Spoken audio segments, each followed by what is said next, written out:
मैं हूं आपके साथ ज्योति पांडे। नेशन न्यूज 24 पर हम आपको दिखाएंगे देश दुनिया से जुड़ी तमाम बड़ी और मुख्य खबरें। तो चलिए शुरुआत करते हैं कुछ खास खबरों। हिंदू नववर्ष एवं चैत्र नवरात्रि के पावन अवसर पर सेवरही नगर स्थित जायसवाल धर्मशाला में नववर्ष का कार्यक्रम विभाग बौद्धिक शिक्षण प्रमुख देवरिया श्रीमान सुरेश जी भाई साहब पूजनीय डॉक्टर हेडगेवार जी के चित्र पर माल्यार्पण कर अपने बौद्धिक क्रम में नववर्ष का महत्व, डॉक्टर साहब जी की जीवनी पर प्रकाश एवं चैत्र नवरात्रि का महत्व पर विस्तार से व्याख्यान दिए। संघ प्रार्थना के बाद आप सभी स्वयंसेवक बंधुओं, समस्त नगरवासियों तथा समस्त मातृशक्ति को नववर्ष की ढेर सारी शुभकामनाएं एवं बधाई। आप सभी का जीवन सुख शांति और मंगल में रहे। राजेश कुमार दुबे की रिपोर्ट। कह दिए थे कि केवल अब 2 ही लोगों का चित्र लगेगा, मेरा चित्र उनके साथ मुझे लगेगा। तो तब से 2 ही चित्र लगता है और उसके बाद आगे की परंपरा नहीं। हम सभी जानते हैं कि डॉक्टर साहब जन्मजात क्रांतिकारी थे, जन्मजात देशभक्त थे। उनके अंदर देशभक्ति कूट कूट करके भरी थी। इसमें से नागपुर जाने का कुछ लोगों को अवसर प्राप्त हुआ होगा। नागपुर जब जाएंगे तो वहाँ रेशम बाग में डॉक्टर साहब की एक बैठी हुई प्रतिमा है। तो गुरु जी आध्यात्मिक व्यक्ति थे, आध्यात्मिकता में वह मतलब उच्च कोटि के थे। डॉक्टर साहब की विद्वता और गुरु जी की विद्वता में बहुत अंतर था, लेकिन गुरु जी डॉक्टर साहब को बहुत मानते थे, बहुत मानते थे।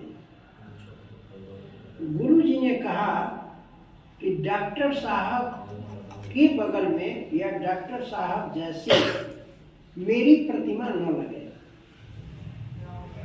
देखिए, डॉक्टर साहब के सम्मान के लिए वो कहे कि मेरी प्रतिमा डॉक्टर साहब के साथ खड़ी प्रतिमा न लगे।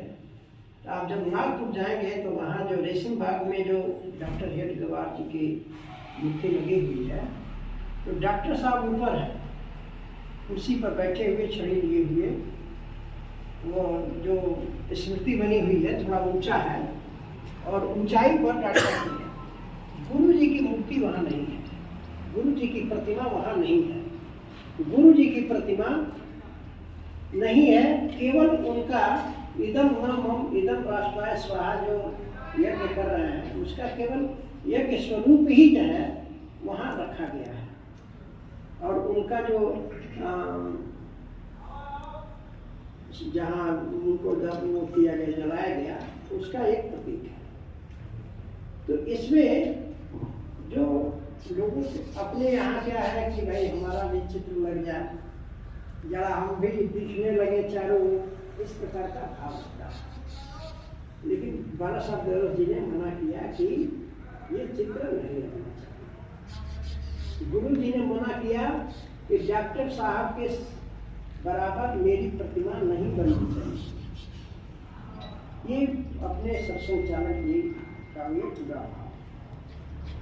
और भी पुण्य बाला साहब देवरस जी ने परंपरा शुरू की कि डॉक्टर साहब जब जीवन पर्यंत जो है आधे सत्संग चालक रहे और मरते समय चिट्ठी लिखे और उस चिट्ठी में कहे कि हमारे बाद सरसंघ चालक माधवराव सदाशिवराव गोलवलकर रहेंगे। चिट्ठी लिख दी। गुरु जी भी चिट्ठी लिखे।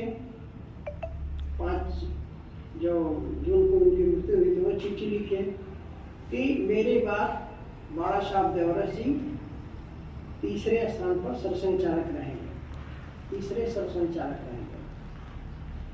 लेकिन बाला साहब देवरस जी ने एक परंपरा शुरू की, जीते जी अभी जीवित थे तभी अस्वस्थता के कारण पुण्य रज्जू भैया को चौथे सरसंघ चालक के रूप में अपने सामने नियुक्त करते थे। अब उसके बाद से ये परंपरा फिर शुरू हुई। पुण्य रज्जू भैया अपने जीते जी सुदर्शन जी को सरसंघ चालक के रूप में, और सुदर्शन जी जीते जी मोहन भागवत जी को सरसंघ चालक। तो बड़ा ही प्रेरणादायी ये सारी घटनाएं हैं। तो आज का दिन मेरे कहने मतलब कि अत्यंत महत्वपूर्ण है।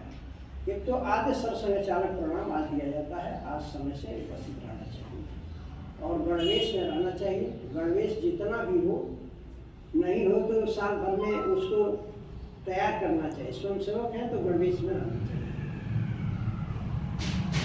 दूसरा चीज, आज नव संवत्सर प्रारंभ हो रहा है।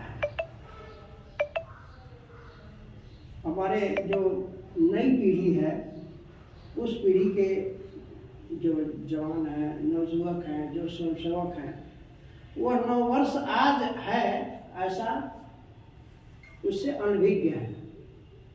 इसलिए इधर तो बहुत प्रचार प्रसार भी हो रहा है, अखबार में भी आ रहा है, हम लोग भी अखबार के मोबाइल के माध्यम से मैसेज दे रहे हैं, समाचार भेज रहे हैं। तो अधिक से अधिक लोगों को जानकारी हो रही है कि आज हिंदू नववर्ष का पहला दिन है। हम अपनी चीजें भूल गए, हम अपना जो वैशिष्ट्य है उसको भूल गए, जिसके कारण ये सारी चीजें हुई। अब भूले भी क्यों? एक तो मुगलों का शासन रहा, फिर उसके बाद से अंग्रेजों का शासन आया, और अंग्रेजों के शासन समाप्त होने के बाद कम्युनिस्टों का शासन आ गया। कांग्रेस सरकार थी, लेकिन उसको जो है वामपंथी चला रहे थे, और वामपंथी चाहते थे कि हिंदू का यदि स्वाभिमान जगेगा तो फिर हम नहीं रह पाएंगे। इसलिए वो ऐसी ऐसी चीज़ों को बोलते गए, ऐसी ऐसी चीज़ों को लागू करते गए कि